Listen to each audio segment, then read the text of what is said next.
tu commences le trading et réussis à comprendre les rouages des marchés, tu gagneras de l'argent toute ta vie. Mais si tu n'as pas des fondations solides, tu risquerais de passer des années à ne jamais être rentable et te retrouver complètement perdu. Parce que je sais très bien que sur internet, il existe des milliers de vidéos disponibles sur le trading qui disent tout et n'importe quoi. Et lorsqu'on commence le trading, on est rapidement noyé par toutes ces informations et donc on se retrouve à avoir aucun résultat. Surtout que certains de ces formateurs n'ont jamais gagné un seul euro grâce au trading et sont uniquement là pour vous vendre une formation. J'ai donc décidé de donner ici, dans cette vidéo, gratuitement un plan d'action précis sur comment commencer le trading, même en partant avec 0 euros. On parlera du mindset que vous devez adopter pour être rentable en trading, des logiciels que vous devez absolument utiliser, les meilleures méthodes d'analyse qui existent sur le marché et le plus important, imbriquer tout ça sur une seule et même stratégie pour être rentable. Vous aurez à la fin de cette vidéo un plan d'action parfait sur comment vous lancer en trading d'ici les prochaines heures et commencer dès demain à gagner vos premiers euros grâce au marché financier. La première chose à faire, même si vous n'avez jamais lancé un trade de votre vie, est de créer un compte sur TradingView. C'est sur TradingView qu'on va faire 80% de notre travail en tant que trader.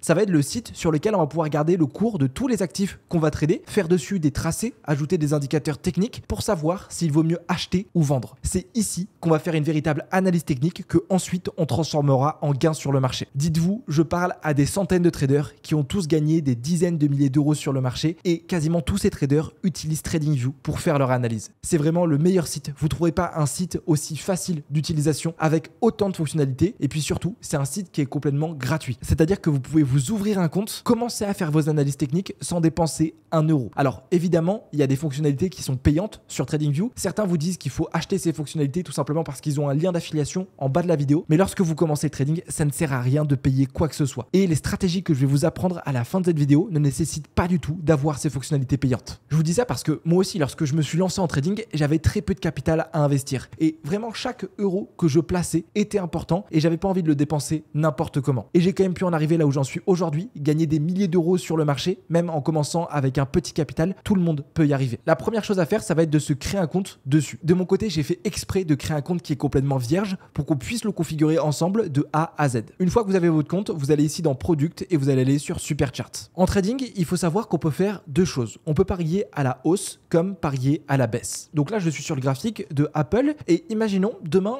vous savez que Apple va sortir un produit qui est révolutionnaire. Elle va sortir un téléphone que tout le monde va acheter, qui va révolutionner l'industrie du numérique et donc forcément que les ventes d'Apple vont exploser. Si les ventes d'Apple explosent, forcément le cours de l'action Apple, qui représente l'état de l'entreprise, va elle aussi prendre de la valeur. Ce que vous pouvez faire, c'est donc acheter le cours de l'action Apple avant qu'elle sorte ce produit révolutionnaire. Vous arrivez à trouver une position acheteuse à 180 $, donc à peu près sur ce niveau. Les semaines passent et vos prévisions deviennent bonnes. Apple sort un produit qui est révolutionnaire, son cours explose et passe de 180 $ à 230 $.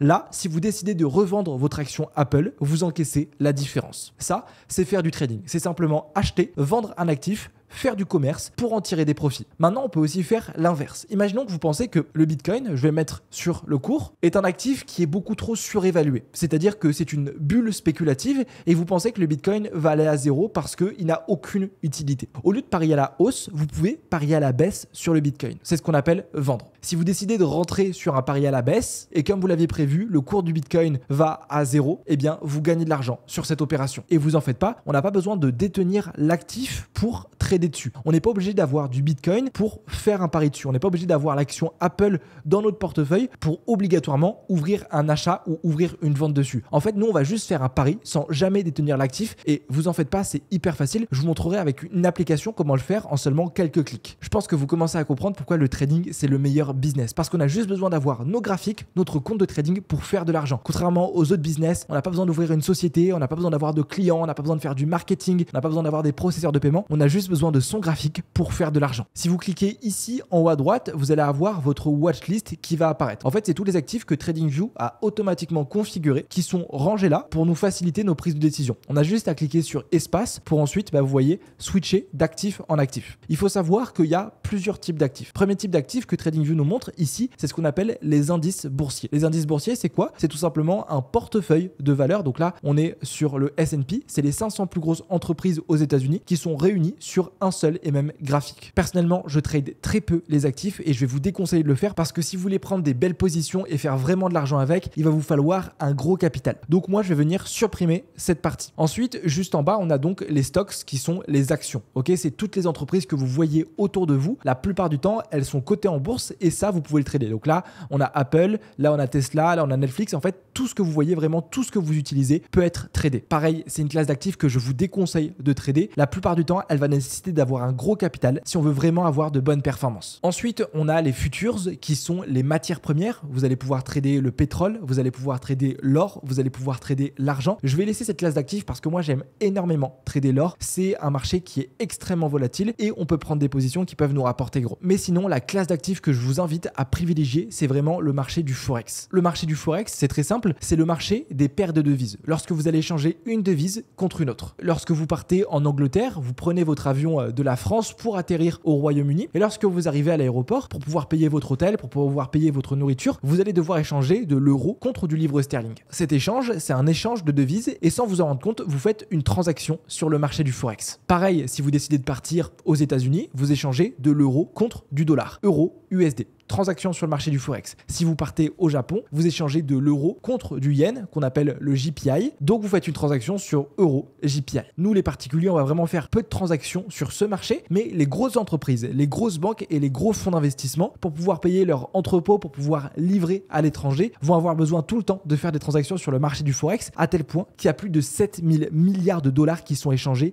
chaque jour sur ce marché. C'est un chiffre qui est vraiment colossal. C'est vraiment le marché où il y a le plus d'échanges qui sont faits et c'est un marché qui est parfait pour nous parce qu'avec un petit capital de trading, ça va être très facile pour nous de rentrer et sortir dessus et faire des profits. Donc, je vais garder EURUSD, GBPUSD, USDJPY et juste en bas, dernière classe d'actifs, donc c'est les crypto-monnaies. Les crypto-monnaies, c'est une classe d'actifs qui peut vous rendre très riche. Je connais des personnes qui ont transformé 1000 euros en 100 000 euros, 1000 euros en 200 000 euros. Mais si on peut gagner beaucoup, c'est aussi qu'on peut perdre beaucoup. Je vous invite vraiment à trader les crypto-monnaies une fois que vous maîtrisez le trading et que vous faites déjà de l'argent sur le marché du Forex. Donc, je vais supprimer cette sous-catégorie. Ensuite, dans Watchlist, on va pouvoir rajouter des paires en plus. Donc, vous venez ici, vous cliquez sur la petite croix. Et moi, j'aime beaucoup trader le yen japonais. Donc, je vais rajouter EUROJPY. C'est l'euro contre le yen japonais. Je vais rajouter l'AUD-CAD. Donc, c'est le dollar australien contre le dollar américain. Et ensuite, je vais rajouter l'euro CHF. C'est l'euro contre le franc suisse.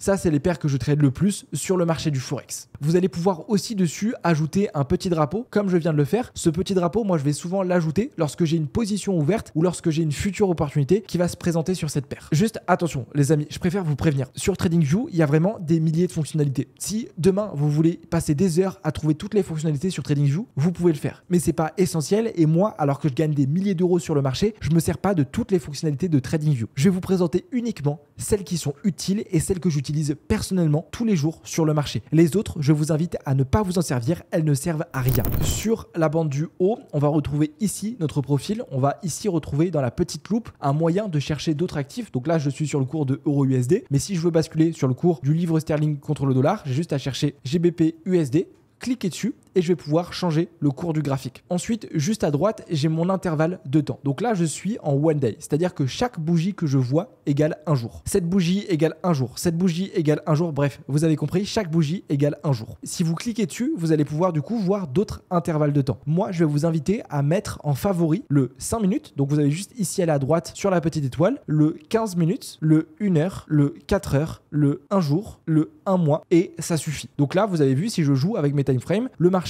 n'est plus en daily, mais il est ici en 1 heure. Donc chaque bougie que vous voyez correspond à 1 heure. Si je vais en 5 minutes, chaque bougie que vous voyez correspond à 5 minutes. C'est aussi facile que ça. Vous avez un moyen de modifier les bougies que vous avez sur vos graphiques. Vous pouvez mettre un graphique ou figurer en ligne ou d'autres façons. Moi, je vous invite à chaque fois à rester sur les bougies simples. Ça va nous permettre d'être beaucoup plus précis sur les marchés et d'aller chercher forcément des meilleures performances. Ensuite, vous avez la partie là avec indicateurs pour rajouter des indicateurs techniques. On verra dans la partie stratégie comment s'en servir et quels sont les indicateurs que je vous invite à avoir voir sur vos graphiques. Vous pouvez créer des alertes. Je vais vous montrer comment le faire avec un raccourci juste après. Et c'est tout. Maintenant, on passe à la partie du milieu. Déjà, la première chose que vous devez faire, c'est que vous devez modifier la couleur de votre graphique. Vous devez surtout pas garder un graphique qui est vert, qui est rouge comme ça. Le problème d'avoir un graphique qui est vert et qui est rouge, c'est qu'on se dit inconsciemment, c'est vert, il faut que j'achète, c'est rouge, il faut que je vende. Bref, ça joue avec nos émotions. Moi, je vous invite vraiment à avoir le graphique le plus terne que possible. À avoir un graphique avec des bougies qui sont vraiment ultra simples sans forcément avoir ce paramétrage. Ce que je vous invite à faire aussi, c'est supprimer le quadrillage qu'on a juste derrière qui peut des fois être gênant. Donc pour ça, c'est très simple. Vous faites un clic droit et vous allez venir ici dans Settings. Dans un premier temps, du coup, vous allez pouvoir modifier dans Symbole votre bougie. Donc moi, je vais mettre cette partie en bleu. Ça, je vais garder en rouge. Le contour, je vais mettre en noir. Les mèches, je vais les mettre en noir. Ensuite, je vais venir ici sur le petit stylo. Mon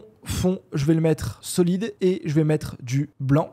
Et je vais supprimer ici les lignes, je vais en mettre aucune. J'appuie sur OK et déjà vous voyez, le graphique est beaucoup plus propre. On arrive vraiment à comprendre ce qui se passe, beaucoup plus en précision. Ce que je vais faire, c'est que je vais venir ici aussi. Quand je vais en haut à gauche, j'ai cet indicateur qui affiche le volume que je vais supprimer. Je clique dessus pour l'ajouter à la corbeille. On peut voir là l'actif sur lequel on est, donc le livre sterling contre le dollar, l'intervalle de temps, le serveur sur lequel on est, là les ouvertures des bougies et c'est tout. Si vous voulez rajouter une alarme, donc une alarme, ça va nous permettre d'être prévenu lorsque le prix va revenir sur nos zones. On a juste ici, vous avez vu à droite, cliquer sur la petite croix, ajouter une alarme et cette alarme ensuite je vais pouvoir jouer avec pour la mettre sur des zones qui sont intéressantes. Cette alarme, elle va permettre de nous prévenir lorsque le marché va revenir sur des futures zones d'achat, sur des futures zones de vente et pourquoi pas qu'on puisse prendre en position. Vous serez averti normalement avec la configuration normale de TradingView directement par mail, mais aussi avec une notification qui fait cling, un truc comme ça sur TradingView dès que ça sonne. Ok, on a la partie de gauche qui est vraiment le plus intéressant, c'est le nerf de la guerre. On va avoir ici les différents types de curseurs qu'on peut utiliser. Moi, à chaque fois, je vais rester sur cross.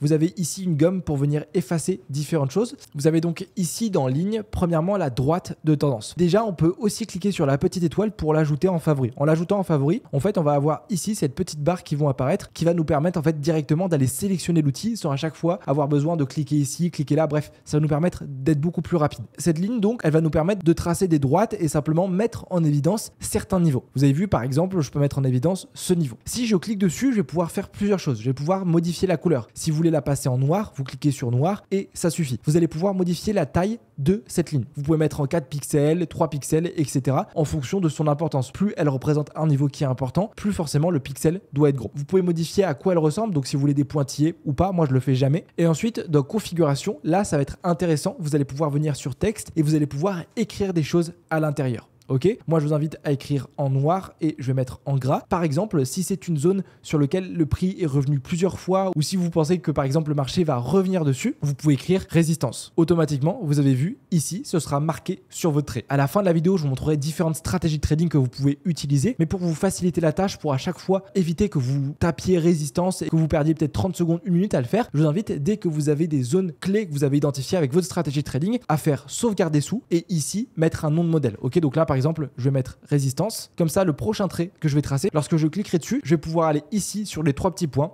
mettre résistance et automatiquement, en fait, la ligne que j'aurai déjà configurée sera là. Ensuite, si on reste sur cette partie, j'aime bien aussi rayon horizontal. C'est un rayon là, c'est pas une droite qu'on va tracer. On va tracer genre un rayon qui va être infini. Donc, ça va nous permettre de tracer des zones qui sont vraiment là sur du long terme et tout le reste, je m'en sers jamais. Ensuite, on va avoir Fibonacci. Fibonacci, je vous invite à mettre en favori le premier. Les autres, je m'en sers jamais. Par exemple, le cercle de Fibonacci, ça sert à rien. Voilà, je sais même pas comment prendre position dessus. Je connais aucun trader qui trade avec. C'est pas utile. Ne faites pas attention. Pareil sur ce qui se passe juste en bas. Quatrième point, pareil, les motifs vagues d'Elliott. Je sais même pas à quoi ça sert. Je m'en suis jamais servi. Moi, je trouve que trader comme ça, c'est trader un petit peu au hasard. Donc, on n'y fait pas attention. Par contre, celui-ci, projection, ça va être intéressant. Je vous invite à mettre en favori une position longue et une position short parce qu'en fait c'est ce qui va nous permettre de simuler une future prise de position. Lorsque je vais cliquer sur position longue et que je le mets, et ben ça simule en fait un achat que je fais sur le marché. Alors qu'est-ce qu'on peut voir? On peut voir ici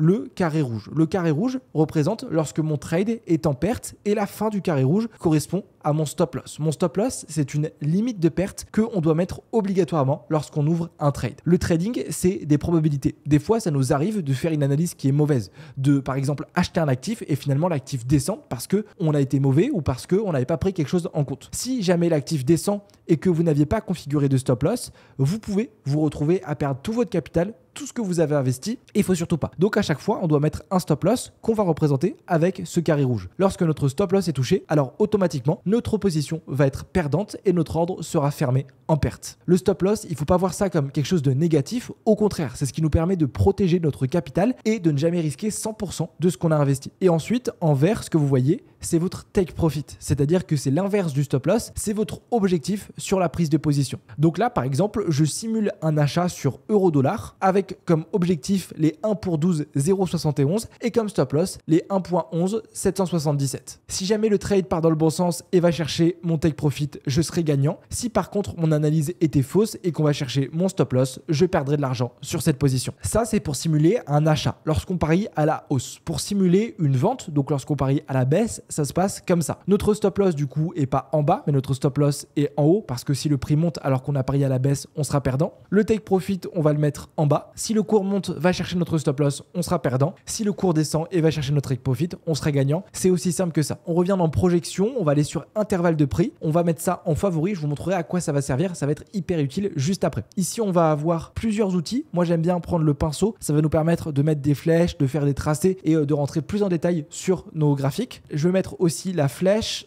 vers le haut, flèche vers le bas et un outil hyper important dans forme, c'est le rectangle. Le rectangle, ça va nous permettre de tracer des grosses boxes comme ceci. Donc, c'est des niveaux qui sont moins précis que la droite de tendance qu'on avait tracée juste avant, mais vous allez voir qu'elles vont nous être grandement utiles dès qu'on va attaquer les stratégies. Vous pouvez venir ici sur texte et mettre des annotations. Donc, par exemple, vous dites je cherche un achat, vous mettez des petites notes en fait sur votre graphique. Moi, c'est pas quelque chose que je fais régulièrement et le reste, je m'en sers pas du tout. Vous avez des smileys, je m'en sers jamais et tout le reste, je m'en sers pas. Si vous voulez supprimer les dessins que vous avez fait sur vos graphiques, vous arrivez sur Corbeil, vous supprimez tous les dessins et automatiquement, vos graphiques redeviennent vierges. Et vous avez une dernière partie qui est juste en bas, vous avez vu si je tire, qui s'appelle Editor Pin, testeur de stratégie. Ça, c'est fait pour ceux qui veulent faire du backtesting, mais aussi qui ont des algorithmes sur TradingView. Moi, je m'en sers jamais, donc voilà, je retire le panneau et ça, c'est uniquement les fonctionnalités qui sont importantes sur TradingView. Sur la partie du milieu, des fois vous allez vous retrouver avec des graphiques qui sont un peu comme ça, qui sont un peu tordus, pas très propres. Pour ça, vous avez juste à cliquer 2 fois sur la barre du haut ou sur la barre du milieu pour remettre vos graphiques bien et jouer avec. Sur vos graphiques, vous allez avoir 2 types de bougies. Donc les bougies qu'on a paramétrées en bleu, c'est des bougies qui sont haussières. Lorsque vous voyez ces bougies, c'est que le cours a monté. Et les bougies en rouge, c'est lorsque le marché a baissé, des bougies baissières. Il y a plein d'autres fonctionnalités sur TradingView, mais elles ne servent à rien. Ce que je viens de vous montrer, c'est juste l'essentiel. Mais maintenant, vous devez vous demander, mais c'est très bien Casper, je sais où est mon actif, je sais faire quelques tracés, j'ai ajouté les choses en favori, mais concrètement, comment je fais pour gagner de l'argent avec? Comment je fais pour transformer ce que tu viens de montrer en un véritable gain sur le marché qui arrive sur mon compte bancaire? Vous avez raison et on y vient. Et la première chose à faire avant de prendre n'importe quelle position, de s'ouvrir n'importe quel compte de trading, c'est savoir d'abord combien on va miser. Est-ce que sur un trade, vous allez miser 100 €? Est-ce que vous allez miser 50 €? Est-ce que vous allez miser 30% de votre capital? 100% de votre capital? 10%? Bref, combien est-ce que vous allez miser sur la prise de position? Et pour faire cette mesure, on va se rendre sur MyFXBooks, calculatrice de position, qui est aussi un site qui est totalement gratuit. Ça se présente comme ça. Première chose qu'on va devoir faire, c'est qu'on va devoir configurer l'actif sur lequel on va trader. Donc là, vous avez vu, on est sur EURUSD, on va rester sur cet actif. Si vous voulez changer d'actif, vous allez juste venir avec le curseur ou chercher ici dans la barre de recherche l'actif sur lequel vous êtes. Ensuite, il y a la devise de votre compte. La plupart du temps, on sera en USD ou on sera sur un compte qui sera en euros. Puis, il y a la taille de votre compte. Est-ce que vous avez 10 000 € sur votre compte de trading? Est-ce que vous avez 5 000 €? Est-ce que vous avez 100 000 €? Est-ce que vous avez 10 €? Bref, combien vous avez? Moi, je vais mettre 1000 USD. Ensuite, on a le ratio du risque qui est dit en pourcentage. Si je fais swap with money, on peut le faire aussi en dollars. Ça veut dire quoi? C'est combien en fait on veut risquer sur le trade qu'on va faire. Est-ce qu'on veut risquer 1%? Est-ce qu'on veut risquer 10% si je vais sur swap with money? Est-ce que je veux risquer 10 €? Est-ce que je veux risquer 50 €? Bref, combien je vais venir risquer sur le trade? Quelqu'un qui joue safe sur le marché va souvent venir risquer entre 0,5 et 1% de son capital. Si vous voulez jouer moyen, je vous invite à risquer entre 1% et 2%, à partir de 3% jusqu'à maximum 5%. Pour moi, c'est plutôt un profil risqué. Et justement, je voulais revenir sur quelque chose. Beaucoup pensent qu'en fait, le trading, c'est un domaine hyper risqué et on peut se retrouver à perdre tout son capital. Mais vous voyez, regardez, ici, si je mets un risque de 1%, en fait, ma position sera calculée avec ce risque de 1%. Et donc, si je risque 1% par trade, il faudrait que je fasse 100 trades perdants d'affilée pour me retrouver à 0 € sur mon compte de trading. Et avec les stratégies que je vais vous apprendre, faire 100 trades perdants d'affilée, ça n'existe pas. C'est impossible. Si vous faites ça, c'est qu'il y a un problème sur votre stratégie. Et donc, le trading, c'est pas risqué. En fait, ce qui est risqué, c'est surtout ne pas savoir gérer son risque sur le marché, parce que si on fait n'importe quoi, ceux qui regardent pas ce tutoriel vont se retrouver à risquer beaucoup trop de leur capital et se retrouver à tout perdre. Ensuite, juste en bas, on a notre stop loss qui est mesuré en pips. Alors, qu'est-ce que c'est que le pips? Le pips, c'est l'unité de mesure en trading. Ça veut dire point of percentage. En fait, au lieu de mesurer notre actif en pourcentage, vu qu'on est sur le marché du forex et vu que vous avez vu, par exemple, si je prends cette variation, j'ai seulement une variation de 0,08%, et non, on va parler en pips. C'est pour mesurer une variation de prise de position. Vous, lorsque vous voulez mesurer une distance, donc la distance entre votre maison et le restaurant le plus près, vous savez qu'il y a 3 km. Ok, vous mesurez cette distance en kilomètres, en mètres. En trading, c'est pareil. Lorsqu'on va vouloir mesurer la variation d'un actif, on va pas la mesurer en pourcentage parce qu'on serait pas assez précis, on va la mesurer en pips. Et pour ça, c'est très simple. On a juste à revenir ici sur l'outil qu'on avait ajouté en favori, intervalle de prix. Si vous l'aviez pas ajouté en favori, vous pouvez revenir ici, le chercher dans mesureur intervalle de prix et on a juste à mesurer la variation qu'on veut. Donc, je vais simuler une prise de position sur euro-dollar. On n'a qu'à dire que j'ai une opportunité d'achat avec mon stop loss ici et j'ai pour objectif d'aller chercher ce niveau. Là, je vais mesurer mon stop loss. Le take profit, c'est pas quelque chose qui va nous intéresser. À chaque fois en trading, on va parler en risque. Donc pour ça, j'ai juste à prendre mon point d'entrée et simplement glisser mon curseur jusqu'à mon point de sortie. Donc là, vous avez vu, je suis rentré à 1.11934 et mon stop loss est configuré à 1.11778. Si je prends mon outil, je regarde. Donc là, vous avez vu, c'est moins 0,14%. Autant vous dire qu'on n'est pas assez précis. Par contre, regardez ce qui se passe là. On a moins 15,4 parce que c'est une position vendeuse. Et donc 15,4, c'est la taille de notre stop loss. C'est la taille de notre stop loss en pips. C'est aussi simple que ça. J'ai juste à revenir ici et donc mettre 15,4 et c'est bon. Taille de transaction, on modifie rien. Une fois que tout est fait, je vais cliquer sur calculer et vous avez vu ici dans résultat, je vais avoir 3 choses qui vont apparaître. Combien je risque, quelles sont les unités que j'achète et ensuite dans sizing, on va avoir 0,06 lot et c'est ça qui va nous intéresser. En fait, en trading, lorsqu'on va miser, on va miser des contrats. Ok, ça peut paraître très compliqué, mais pas du tout. En fait, un contrat, c'est un ordre qui s'exprime en lot. Ok, c'est l'unité de mesure. Donc là, je vais devoir acheter 0,06 lot pour parier 10 $ sur euro-USD qui représente 1% de mon risque avec un stop loss de 15,4 pips. C'est vraiment aussi simple que ça, pas plus compliqué. Ce que je vous invite à faire, parce que vous voyez ce calcul à vos débuts, ça peut prendre quelques minutes. Moi maintenant, avec le temps, je sais exactement combien je dois miser en fonction de la taille de mon stop loss, mais c'est simplement vous prendre un petit post-it ou alors ouvrir une note sur votre téléphone, sur votre ordinateur et en fait faire un calcul. Donc par exemple la stop loss à 15 pips, vous savez que vous devez mettre 0,06 lot avec une taille de compte de 1000 $. Maintenant vous dites si j'ai un stop loss de 20 pips, ok, vous faites le calcul, c'est 0,05 lot. Vous le mettez dans votre bloc-notes pour 20 pips, 0,05 lot. Et en fait vous faites ça pour 20 pips, 25, 30, 40, 45 pips. Vous faites un petit tableau et comme ça ce calcul, vous n'avez pas besoin de le refaire tout le temps. Vous avez juste avant de prendre une position, ouvrir votre bloc-notes, voir la taille de votre stop loss à peu près et rentrer le lot en fonction de ça. C'est une petite astuce. Et dites-vous là ce que je viens de vous expliquer sur comment gérer son risque, j'ai mis plus de 6 mois à savoir le faire. Parce que à l'époque, moi, lorsque je me suis lancé sur YouTube, il y avait personne qui l'expliquait clairement. Ou il l'expliquait avec des calculs qui étaient hyper compliqués, ou alors il mettait des heures à l'expliquer. Et c'était quelque chose qui n'était pas du tout clair. C'était vraiment hyper difficile à trouver. Et sauf que du coup, je me suis retrouvé à risquer beaucoup trop sur le marché et à perdre pas mal d'argent sur mes comptes de trading. Parce qu'en fait, je savais pas comment calculer ce risque. Des fois, je risquais 10% de mon capital. Des fois, je risquais beaucoup plus. Je faisais quelque chose un petit peu au hasard et j'avais pas assez de méthodologie et qui, vous voyez, est hyper simple. La gestion du risque, c'est vraiment la clé du succès chez un trader. Parce que c'est ça qui garantit en fait que dans un mois, que dans un an, que dans 10 ans, tant qu'il respecte son risque sur le marché, comme on vient de le voir, il sera toujours là. Si vous risquez tout le temps 1% de votre capital, vous savez que vous devez faire 100 trades perdants d'affilée pour cramer votre compte. Ça n'arrive jamais. Ok ? Une fois que notre taille de position est calculée, on sait exactement si on doit acheter, si on doit vendre. On est prêt à rentrer sur le trade, mais où est-ce qu'on va ouvrir le trade ? Où est-ce que concrètement, Casper, on va cliquer sur acheter, on va cliquer sur vendre et parier de l'argent. On arrive sur l'application la plus importante qui s'appelle MetaTrader. J'ai testé plein d'applications trading avant de commencer, comme CTrader, NinjaTrader. Vous pouvez en trouver plein d'autres sur Internet, mais vous ne trouverez pas une application aussi facile, aussi efficace que MetaTrader 4. Elle est disponible sur tous les téléphones, tous les ordinateurs, mais moi, je vais plutôt vous inviter à l'utiliser sur votre téléphone. Pourquoi je vous conseille de l'utiliser sur votre téléphone ? Tout simplement parce que ça va nous permettre de gérer nos positions n'importe où.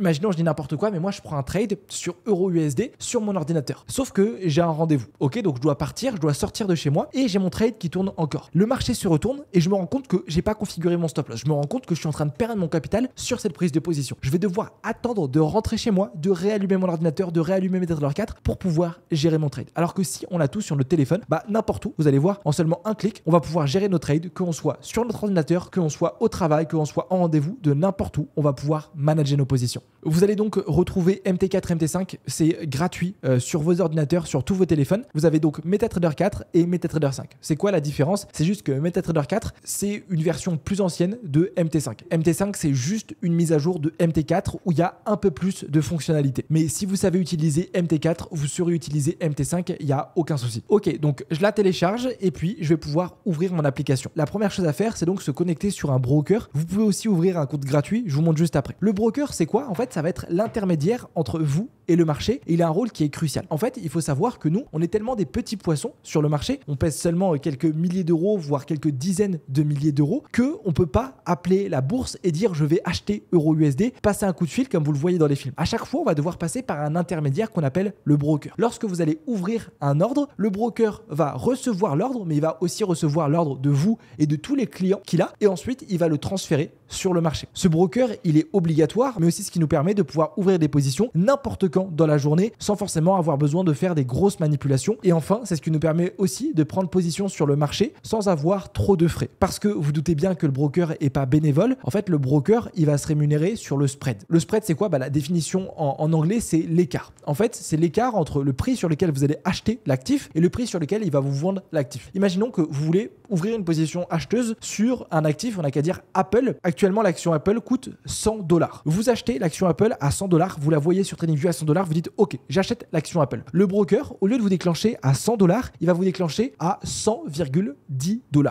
Ce 0,10 $ qui s'est ajouté, c'est la différence entre le prix du marché et le prix sur lequel vous êtes exécuté. C'est ce qu'on appelle le spread. Ce 0,10 $, c'est comme ça que les brokers vont se rémunérer. Alors attention, le spread, il est flottant. C'est-à-dire en fonction de quand vous allez trader, vous allez pouvoir avoir plus de frais ou moins de frais. Sur Internet, vous trouverez plein de brokers. Vous cherchez broker trading, il y en a plein qui arrivent. Et attention, avant de trouver un broker, faites vraiment le tri. Chaque jour, par message privé, je reçois des personnes qui me disent qu'elles se sont fait arnaquer par un broker, qu'elles n'arrivent pas à retirer leurs fonds du broker, ou même que le broker lui prend des frais astronomiques sur chaque prise de position, des spreads qui sont beaucoup trop élevés. Donc au début, on peut se dire, ouais, il va me prendre quelques frais, c'est pas grave, je commence le trading, il n'y a aucun souci. Sauf que le problème, c'est que quelques frais, plus quelques frais, à la fin de votre mois, à la fin de votre année, à la fin de votre carrière de trader, les frais vont s'accumuler et ça va impacter vraiment votre rentabilité. Donc choisissez à chaque fois un bon broker, un broker qui est régulé, avec une licence. Même si elle n'est pas européenne, il faut une licence. Vérifiez qu'il a une bonne réputation. Vérifiez que son service client est fiable et qu'il ne mette pas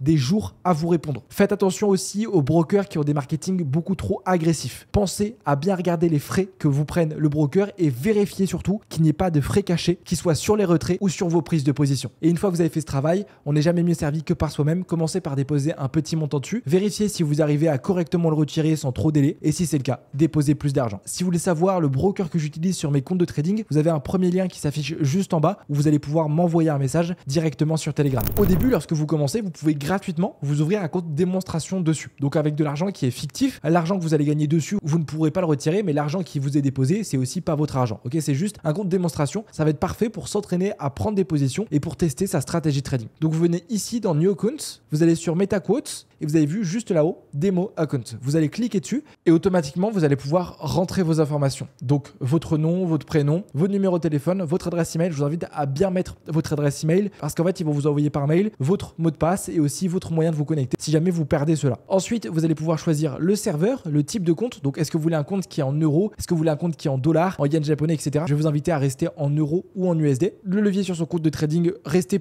en 1%, ça suffit. Et ensuite combien vous voulez déposer initialement sur ce compte de trading. Ça sert à rien de commencer avec 100 000 euros de dépôt. C'est pas du tout représentatif de avec combien vous allez trader. Donc prenez la plus petite somme, 3 000 euros. Ça va vraiment vous permettre de vous rendre compte combien vous gagnerez ou combien vous perdrez si vous aviez du vrai argent qui était en jeu. Une fois que tout ça est fait, vous faites accept et vous faites register. Automatiquement, vous avez votre login, votre password, sauvegardez bien ça et puis vous faites start et vous allez pouvoir vous connecter. Ok, top. On va commencer par regarder la partie de gauche. La partie de gauche, c'est ici qu'on va avoir notre portefeuille de cotation avec tous les actifs qu'on va trader. La première chose à faire, c'est venir ici dans le stylo et supprimer tous les actifs. Ok, voyez, là par exemple, ils mettent AUD, NOC, AUD, CHF. Je trade jamais le dollar australien contre le franc suisse, donc je supprime tout. Ça risque plus de nous perdre si on a plein d'actifs ici. Une fois que tout est supprimé, on va pouvoir entrer les symboles qu'on trade régulièrement. Vous pouvez les rentrer de deux façons. Donc soit vous venez ici sur Forex et vous avez toute la liste d'actifs que vous tradez. Il y a quand même pas mal de paires et vous avez juste à cliquer ici sur la petite croix verte pour l'ajouter, ou sinon vous venez dans la barre de recherche pour ajouter les actifs. Donc moi je vais mettre EURUSD, je vais mettre le XAUSD qui est le cours de l'or, je vais mettre le yen japonais, donc EURJPI, USDJPI, et ça me suffit complètement au début. Ce qu'on peut faire aussi, c'est que si on revient sur le petit stylo,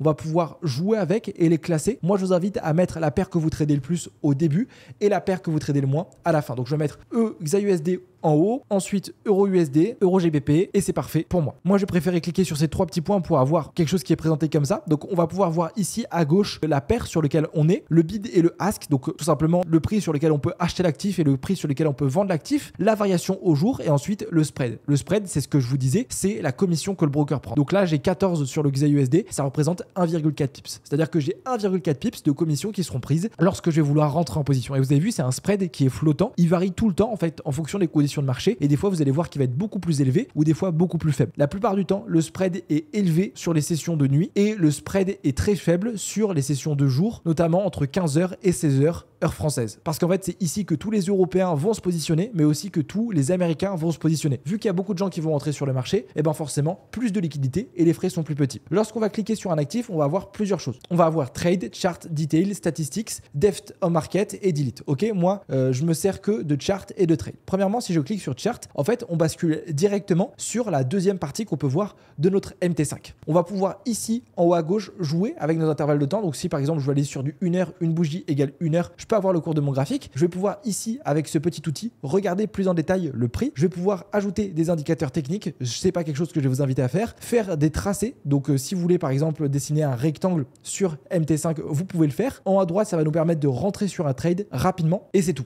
Si vous voulez modifier la couleur de votre graphique, vous avez juste à revenir ici en bas à droite dans Settings, aller sur Charts et ici vous allez pouvoir modifier. Vous avez vu si je vais sur Color, tout simplement la couleur de votre graphique. Moi maintenant, cette couleur, elle me suffit très bien tant que j'ai un graphique qui est simple et dans tous les cas, moi je vais quasiment jamais aller sur Charts. Comme je vous l'ai dit, c'est sur TradingView qu'on va privilégier les analyses techniques. Vous avez vu que c'est beaucoup plus précis, c'est beaucoup mieux de faire son analyse sur TradingView alors que ici vous avez vu c'est un peu brouillon. Ensuite, on a la troisième partie qui est la partie Trade. Donc là, c'est une partie qui est hyper intéressante et c'est le nerf de la guerre. Si je clique en haut à droite, je vais pouvoir ouvrir mon trade. Donc, premièrement, j'ai en haut l'information de la paire sur laquelle je suis. C'est pour ça que je vous disais que c'était important de bien trier vos paires parce que ici, vous avez vu, elles sont alignées et elles sont triées. Ok, donc là, je suis sur le XAUSD, donc sur le marché de l'or. Si je vais sur EURUSD, je suis sur EURUSD. Je vais pouvoir ici avoir différents type d'exécution sur le marché. C'est quelque chose qui est hyper simple. Je vous explique ça. En fait, lorsque vous allez vouloir ouvrir un trade sur le marché, vous avez deux moyens de le faire. Premièrement, c'est Instant Execution. C'est-à-dire qu'au moment où vous allez cliquer sur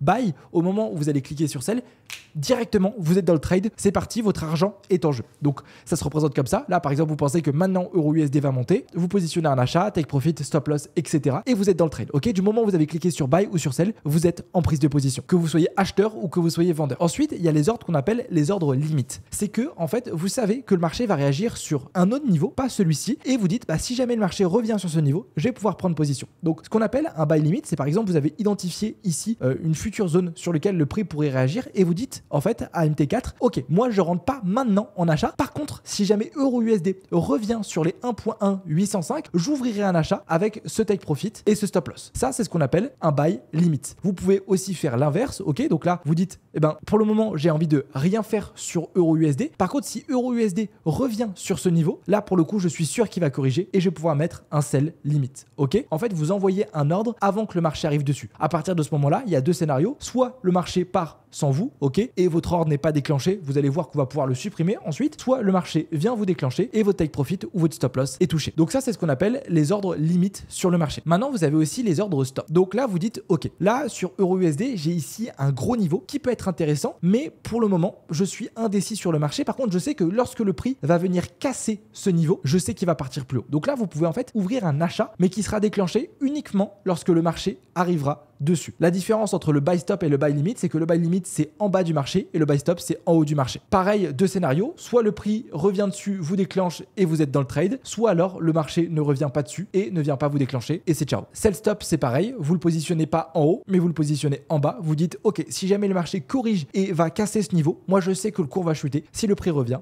je vais pouvoir rentrer sur un trade. Moi il faut savoir que 95% des trades que je prends c'est en instant execution, c'est-à-dire que du moment où je clique sur buy, du moment où je clique sur sell, je suis dans le trade, c'est bon. Donc on va mettre instant execution. Ensuite vous avez vu ici, c'est le lot qu'on va devoir positionner. Ok, c'est combien on va miser sur le trade. Est-ce qu'on va miser 1%, 10%, 30%, 1 euro, 50 euros, ce qu'on a vu juste avant sur MyFXBooks. Donc là, vous avez vu sur EURUSD avec le capital que j'avais sélectionné, il me disait de mettre un lot de 0,06. Donc j'aurais mis 0,06 ici. Ici, vous mettez le stop loss que vous voulez. C'est pas quelque chose que vous faites au hasard. Je vous montrerai dans stratégie où le mettre. Votre take profit. Et une fois que tout est bon, tout est bien paramétré, vous avez juste à cliquer sur buy pour rentrer sur le trade. Je vous montrerai à la fin comment manager la prise de position avec un trade qu'on fera en direct de A à Z. Vous retrouverez ici dans historique, tout simplement votre historique de prise de position. Ça va être l'endroit parfait pour faire le bilan, savoir si vous avez été gagnant, savoir si vous avez été perdant sur le marché. Regardez quand est-ce que vous avez perdu, regardez quand est-ce que vous avez gagné et simplement avoir une vision d'ensemble de où en est votre compte de trading. C'est aussi simple que ça. Parfait, tout est configuré. TradingView pour analyser les marchés. Position Size Calculator pour mesurer sa taille de position. MT5 pour exécuter les trades. Je vous ai dit les gars, à la fin de la vidéo, vous aurez un plan d'action sur comment vous lancer en trading de A à Z. Mon but, c'est vraiment vous faire économiser du temps, mais surtout de l'argent. Que vous évitiez de payer une formation hors de prix, qui vous apprennent des choses qui ne sont pas rentables, ou alors qui vous donnent des logiciels qui ne sont pas utiles ou pas performants. Mais c'est ici que tout va jouer. D'ailleurs, les amis, qui a posé son like? Si ce n'est pas le cas, faites-le.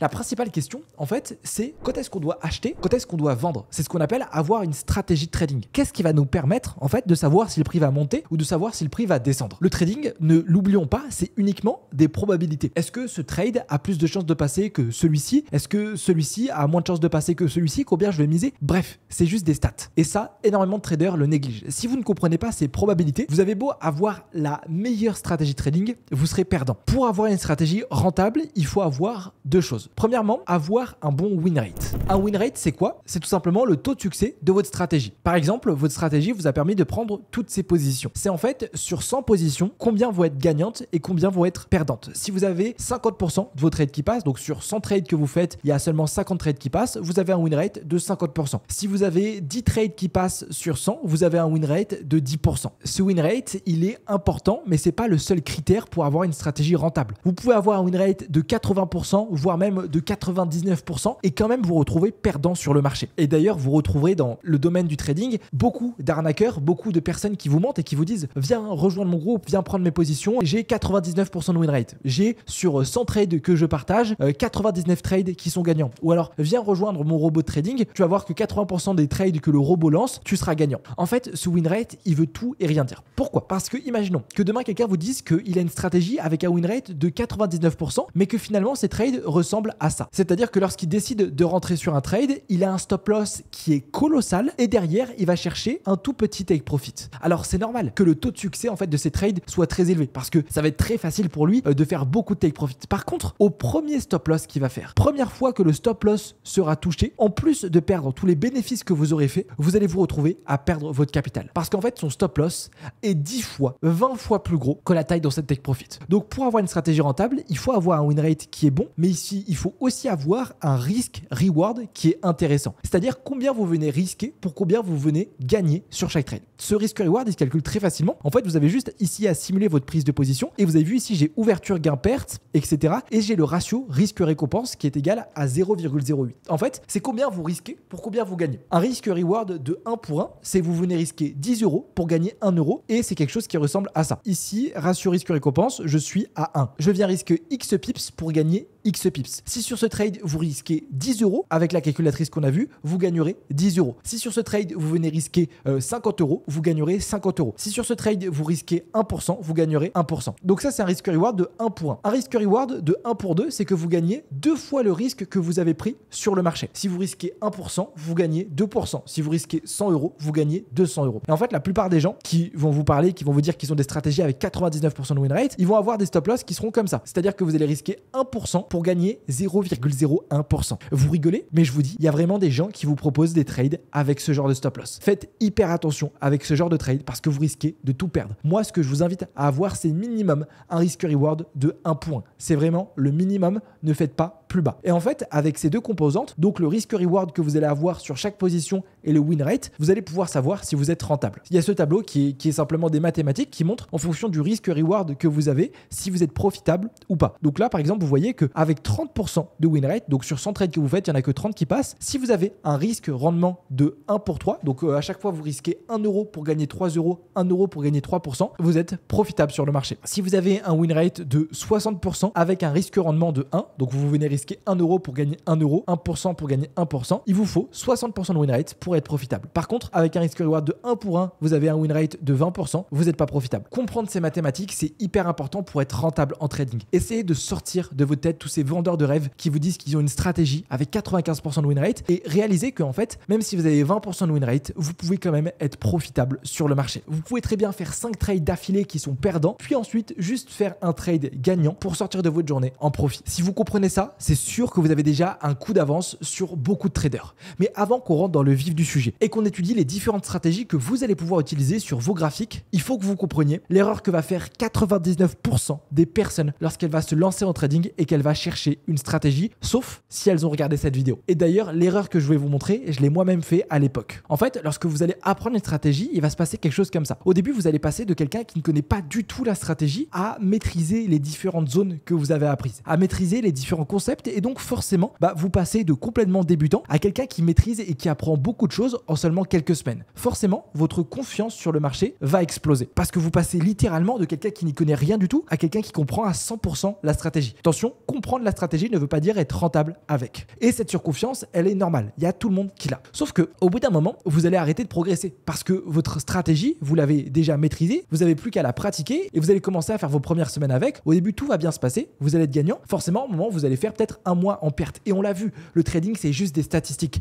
Ça arrive de perdre de l'argent. Ça arrive de, des fois, faire des semaines, faire des mois. Ça se trouve même des trimestres qui sont en perte. Et le problème, c'est que souvent, notre confiance, tout d'un coup, prend un coup et on retombe quasiment au plus bas. Ce niveau, c'est ce qu'on appelle la vallée du désespoir. On se commence à se poser des questions, on commence à se dire finalement, est-ce que ma stratégie elle est rentable? Est-ce que je devrais pas essayer une autre stratégie? Est-ce que je la maîtrise correctement? Vu qu'on comprend pas ce qui se passe, on perd confiance et on a envie de changer la stratégie. Et c'est l'erreur que font quasiment tout le monde. En fait, les gens vont abandonner leur stratégie et vont se dire ok, je vais venir essayer une autre stratégie. Ils vont donc tester une autre stratégie. Donc ils arrivent complètement débutants sur la stratégie, puis ils se voient apprendre beaucoup de choses et ils disent ah purée c'est bon, je la maîtrise enfin, je maîtrise enfin quelque chose. Pareillement, leur confiance explose. Puis un moment, mauvaise semaine, mauvais mois, ça arrive à tout le monde, c'est juste des statistiques et vallée de la peur. Qu'est-ce qu'ils vont se dire? Finalement, sa stratégie, c'est comme l'autre. Qu'est-ce qu'ils vont faire? Ils vont attaquer une autre stratégie. Et le problème, c'est qu'ils vont se retrouver au bout de quelques mois, au bout de quelques années, à avoir aucune stratégie qui est rentable. Parce qu'ils ont tout le temps essayé plein de petites stratégies. Au début, ils auront appris plein de choses, puis ensuite, ils abandonnent, ils vont en faire une autre et ils ne seront jamais rentables comme ça. Alors que justement, cette vallée du désespoir, elle est normale. Elle fait partie du processus. Et c'est que en étant passé par là, c'est que en ayant vécu ces moments, que ensuite, on va pouvoir backtester, s'entraîner, améliorer sa stratégie et enfin aller chercher la rentabilité. Ces phases sont normales. Juste, les gens abandonnent ici. Lorsque vous trouvez une stratégie qui vous plaît, n'abandonnez pas. Concentrez-vous dessus. N'essayez pas de chercher les meilleures stratégies, les stratégies du moment, parce que vous allez vous retrouver à ne jamais être rentable et ne jamais gagner d'argent. Comprenez bien que toutes les stratégies fonctionnent. Vous pouvez littéralement être rentable avec toutes celles que je vais vous expliquer. Mais c'est ici, c'est à l'intérieur, c'est dans votre tête que ça va jouer. Ce conseil vaut des milliers d'euros, les gars. Et si j'avais compris ce que je viens de vous expliquer lorsque je me suis lancé, ça m'aurait permis d'éviter d'essayer plein de petites stratégies pendant quelques semaines et j'aurais pu devenir trader rentable bien avant. Pour choisir cette stratégie, il faut d'abord un petit peu toutes les survoler et les essayer pendant quelques heures pour savoir celle que vous préférez, celle que vous comprenez le mieux, avec laquelle vous arrivez mieux à anticiper le prêt. Puis une fois que vous savez laquelle utiliser, sélectionnez-la et faites que ça. C'est un peu comme un joueur de foot. Un nouveau joueur de foot, il sait pas au début s'il va être attaquant, il sait pas s'il va être gardien,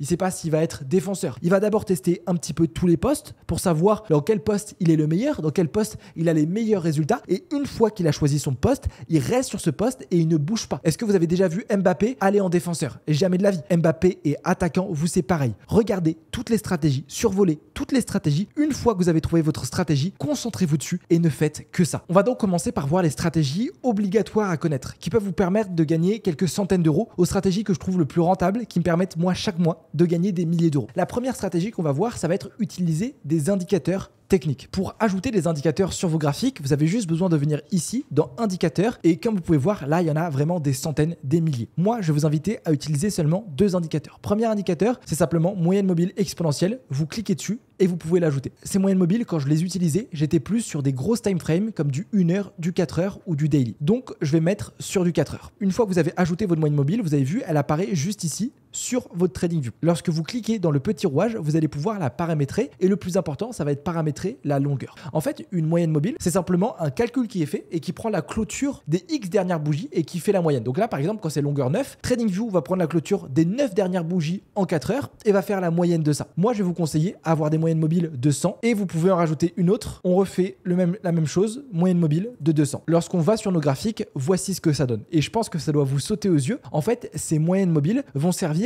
de trampoline lorsque le prix est au-dessus. Lorsque le prix est au-dessus de la moyenne, c'est que le marché a tendance haussière. Vous avez vu, dès qu'il revient sur la moyenne mobile, le prix va réagir et va pousser. Un petit peu comme un trampoline. Par contre, lorsque le prix va être en dessous de cette moyenne mobile, c'est qu'on évolue sur une tendance qui est baissière. Et là, la moyenne mobile ne va pas faire office de trampoline, mais un peu comme un toit. C'est-à-dire que le marché va avoir du mal à transpercer cette moyenne mobile. Vous avez plusieurs moyens de trader avec ces moyennes mobiles. Premier moyen, c'est simplement attendre le croisement de la moyenne mobile 100 et de la moyenne mobile 200.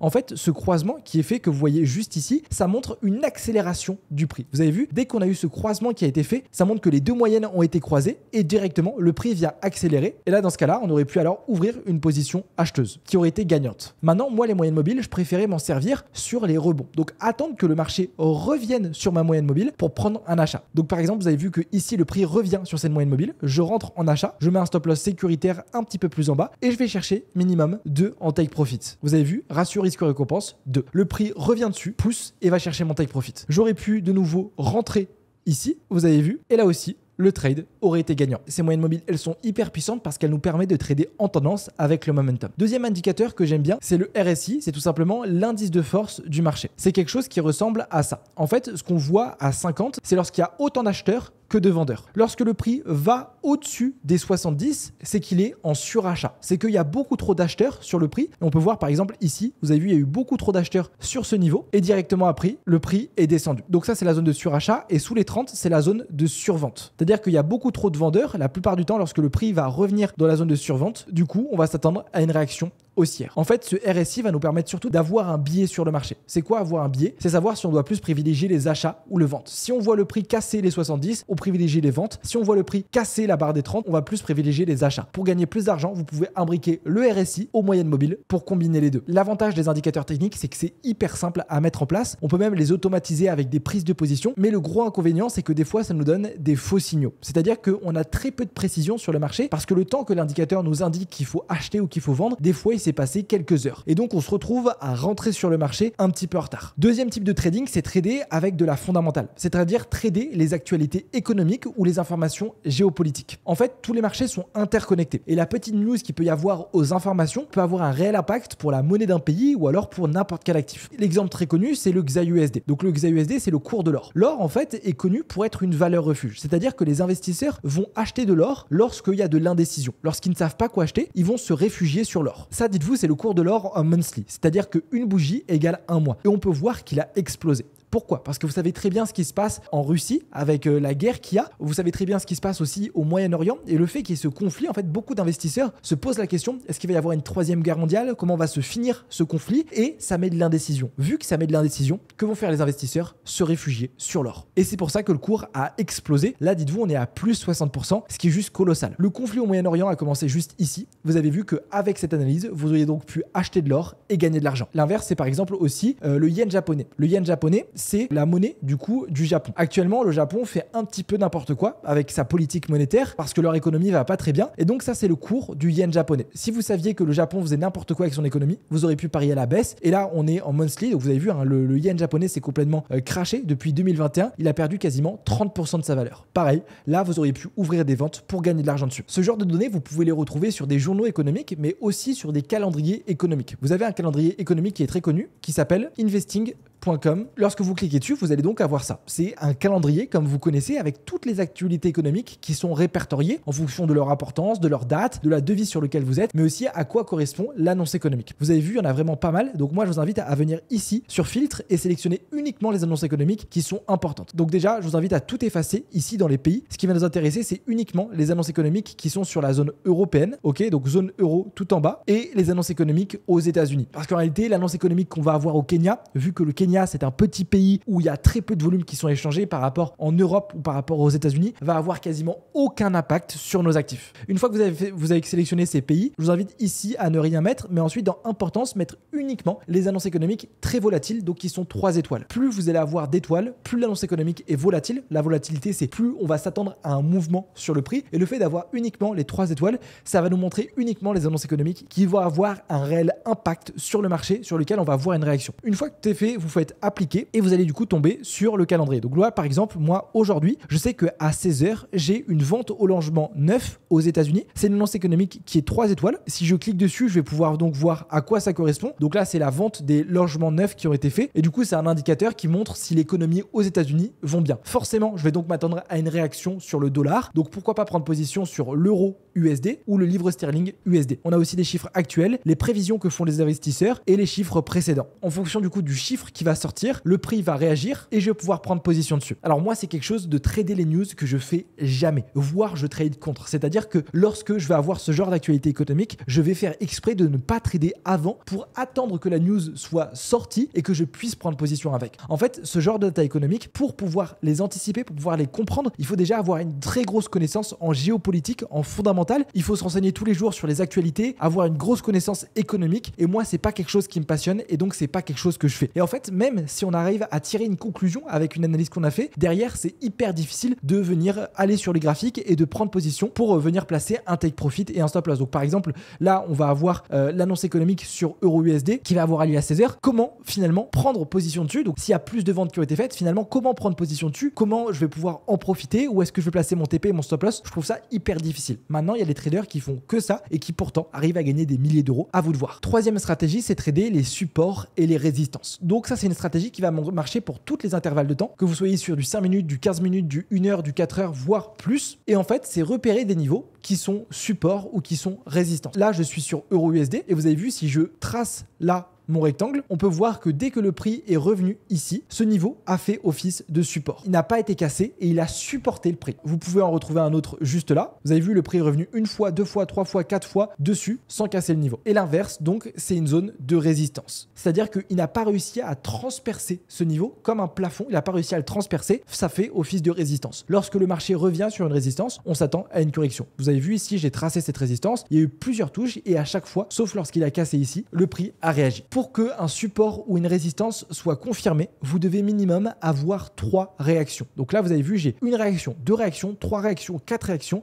C'est bon, c'est un support qui est validé. Ma résistance, c'est pareil. Vous devez minimum avoir 3 touches pour valider ce niveau. Une fois que le prix arrive sur vos résistances ou sur vos supports, alors là, on peut décider de rentrer en position. Vous pouvez donc rentrer sur le niveau avec un stop loss sous ce niveau et simplement aller target une résistance. Là, vous avez vu, le marché serait parti avec vous, puis ensuite serait revenu à votre point d'entrée. Vous auriez pu renforcer vos prises de position pour ensuite profiter de toute la hausse. Là, c'est pareil, vous avez identifié ce niveau. Vous auriez pu mettre votre stop loss ici et profiter de toute la baisse avec cette résistance. Attention, les supports et les résistances ne sont pas des zones qui sont précises. C'est des zones, comme vous voyez, qui doivent être représentées avec un rectangle qui englobe plusieurs choses. Vous ne pouvez pas tracer vos supports et vos résistances avec des traits. Si vous tracez avec des traits, vous verrez que le trait est beaucoup trop précis et que finalement vos zones ne seront pas pertinentes à identifier. Des fois, ces supports et ces résistances vont être cassés parce que la tendance est beaucoup plus forte et lorsqu'on est cassé, la résistance devient support et le support devient résistance. Donc par exemple, ici, on a une résistance qui a complètement été explosée. Vous avez vu, le prix l'a complètement détruit. Et puis dès que le marché est revenu dessus, vous avez vu, elle n'a pas fait office de résistance, mais là, on a eu une touche qui a été faite et elle a fait office de support. Entraînez-vous à identifier ces zones. Vous allez voir qu'avec, vous allez avoir des points d'entrée qui sont souvent précis sur le marché et vous allez pouvoir anticiper des beaucoup plus gros mouvements qu'avec un indicateur. De mon côté, je trade très peu avec les supports et les résistances parce que je trouve qu'il y a énormément de manipulations sur le marché qui sont faits avec. Cependant, je connais des traders qui tradent uniquement avec ça et qui pourtant ont gagné des milliers d'euros grâce à ça. ça. Une autre stratégie, c'est trader avec les prix psychologiques. Si je vais sur le Bitcoin, si je me mets sur des grosses intervalles de temps, on peut voir que en fait, le Bitcoin, à chaque fois, va réagir sur des prix psychologiques. En fait, des prix qui sont ronds. Là, si je mets en évidence le prix psychologique des 60 000 $ sur le Bitcoin, on peut voir que ça fait office de support, résistance. Pareil, les 50 000 $ sur le Bitcoin, qui est un chiffre qui est rond, si je le mets en évidence, on peut voir que clairement, on a des réactions de prix qui sont faites. Ici, là, encore une fois, le prix revient mécher avant de pousser. En fait, dès que vous verrez sur le marché des chiffres ronds, des chiffres qui sont psychologiques, on pourra s'attendre à des réactions. Ça marche aussi sur le marché du Forex. Donc, si je vais sur EURUSD, que je me mets sur du 1 heure, si je vais simplement tracer des droites horizontales, faire un véritable quadrillage, pour le faire, vous pouvez cliquer ici, aller dans le petit rouage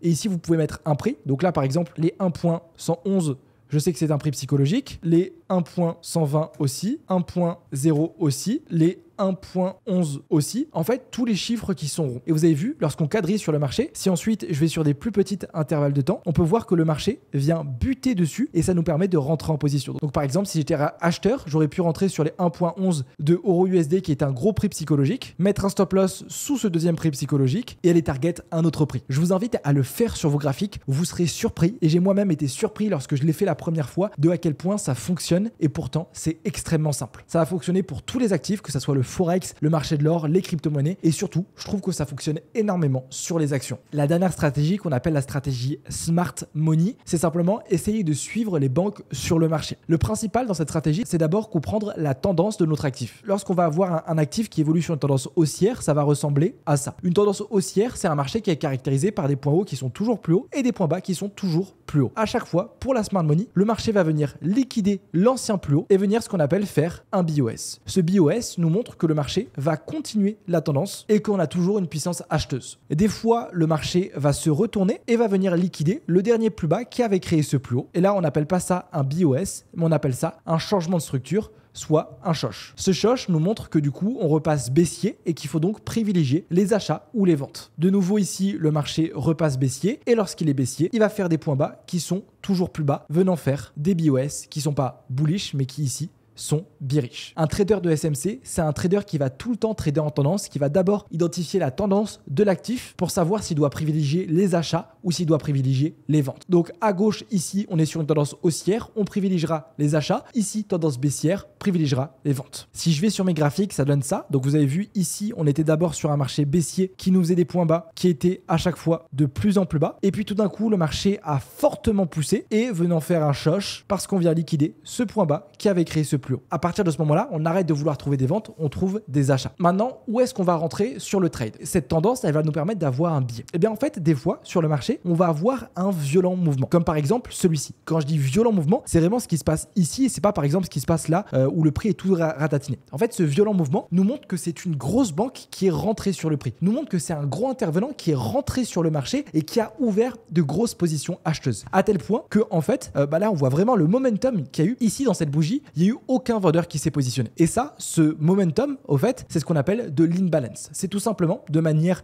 beaucoup plus théorique, lorsque vous allez avoir une suite de 3 bougies. Regardez, donc là, si par exemple je prends le haut de la 3e bougie, ok, le haut de cette bougie, on voit bien qu'il touche pas le bas de la 3e bougie. Donc ça, c'est une imbalance, ok. Ça montre que voilà, il y a eu un gros intervenant qui est rentré et tout le temps, en fait, ces imbalances vont servir de support et de résistance. Là, regardez ce que vient faire le prix. Le prix revient mécher dessus, ok, fermer ce gros niveau d'imbalance avant de repartir. Pour le coup, donc on peut ouvrir une position acheteuse, ça nous permet vraiment d'avoir des points très précis sur le marché et ensuite aller target ici cet ancien plus haut. Et vous avez vu, le prix pousse et va faire un nouveau plus haut et ça c'est ce qu'on appelle du coup le BOS. Ensuite vous avez vu le marché pousse, corrige et qu'est-ce qu'on voit de nouveau? Regardez ce que le prix nous a fait ici. Si je refais de manière systématique, là le haut de la première bougie ne touche pas le bas de la 3e bougie, qu'est-ce qu'on a?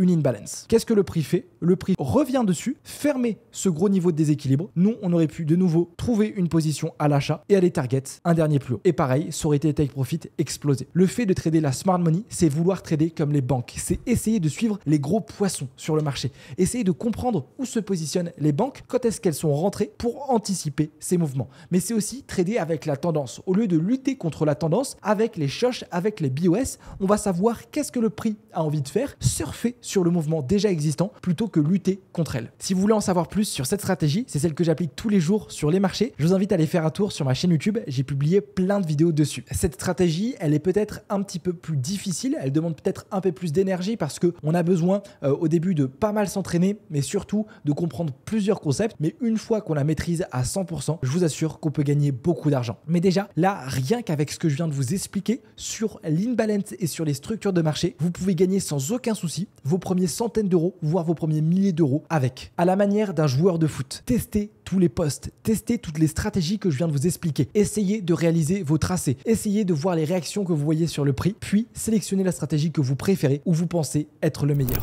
On reste sur EURUSD, je vais vous montrer une prise de position en direct. Donc là, on n'a qu'à dire qu'on a nos confirmations d'achat. Là, c'est juste pour faire un test, mais pourquoi pas ici, on a un niveau d'imbalance sur une autre intervalle de temps. On s'attend à une réaction, on veut donc rentrer en achat. Ce que je vais faire, c'est donc je vais pouvoir ouvrir une position acheteuse ici avec un stop loss. Ici, j'ai un autre niveau d'imbalance qui est juste là. Et comme take profit final, je vais pouvoir aller chercher 2 de risque reward. Ok, tout est bon. Donc la première chose que je vais devoir faire, c'est d'abord calculer la taille de mon stop loss. Si je rentre ici et que j'ai un stop loss là, ça me fait un stop loss de 15,3 pips. Ok, donc je reviens ici. Je mets du coup l'actif sur lequel je suis, euro USD, ok, j'ai une taille de compte qui est en euros, attention on l'avait ouvert en euros, hop, ratio risque, je vais risquer 2%, je vais jouer un petit peu plus agressif, j'ai un stop loss qui est de 15,3 pips, taille de transaction et je vais calculer. Ok, super. Donc là, je vais devoir rentrer 0,44 lots sur EURUSD. Donc directement, je rallume mon application MT5, je clique sur ma petite croix, je vais aller sur EURUSD, je vais pouvoir rentrer le lot que j'ai mis. Donc ils m'ont dit 0,44. Ok,